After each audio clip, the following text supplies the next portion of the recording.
Hello, this is State Senator Dale Ryder. Today is Thursday, March 31st, and I'm speaking to you again from my office here in the state capitol. Thank you for joining me for another edition of our 2-minute drill.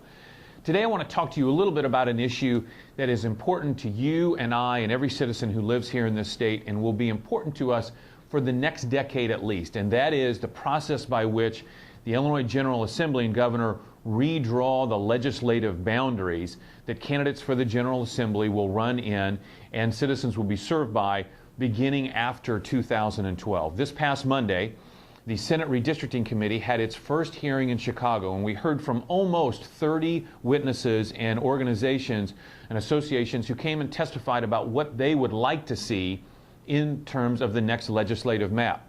Now, of course, we were part of an effort last year to change this process and take the process of drawing the map out of the hands of incumbent legislators, knowing that incumbent legislators will draw a map to protect themselves.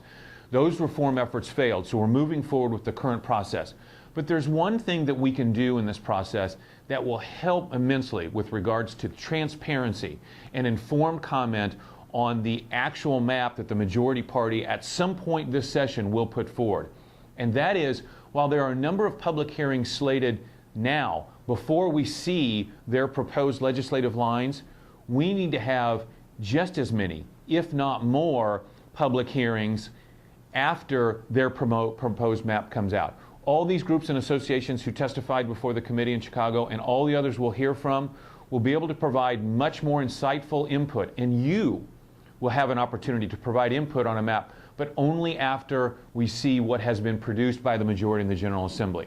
If you agree with that, please join me in contacting the governor and Senator Kwame Raoul at his office here in Springfield in order to press for those public hearings after we actually see their proposed legislative map.